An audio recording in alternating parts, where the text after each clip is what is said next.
enseñó a no retirarnos jamás, a no rendirnos jamás. Nos enseñó que morir en el campo de batalla es la mayor gloria que se puede alcanzar en la vida. Espartanos, los mejores guerreros que el mundo ha conocido.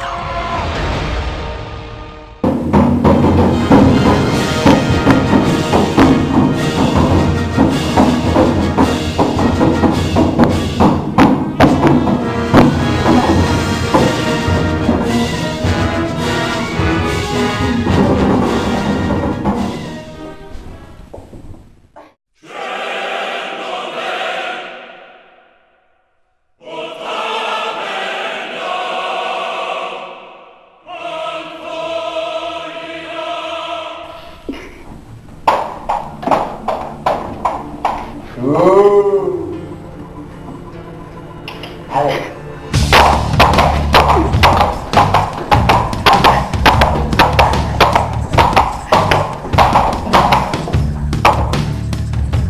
Hay agua. Fuego. Espera, Fuego.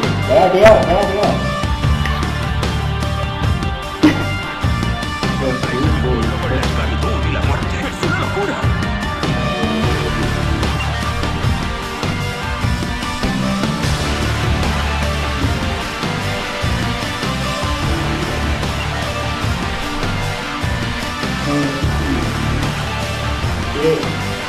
Como que está difícil, tío. Como que está difícil.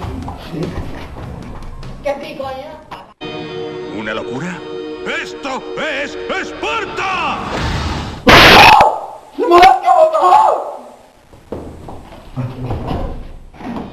¿Una locura? ¡Esto es Esparta! Nos quedaremos y lucharemos. Una nueva era comienza. La era de la libertad. Y el mundo entero sabrá que 300 espartanos exhalaron su último aliento para preservarla.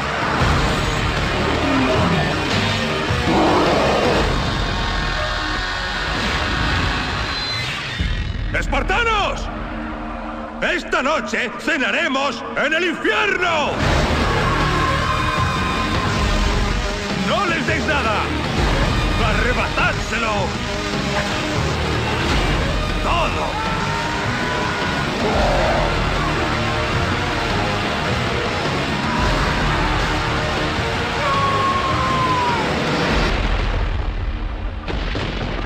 Nos espera una noche intensa.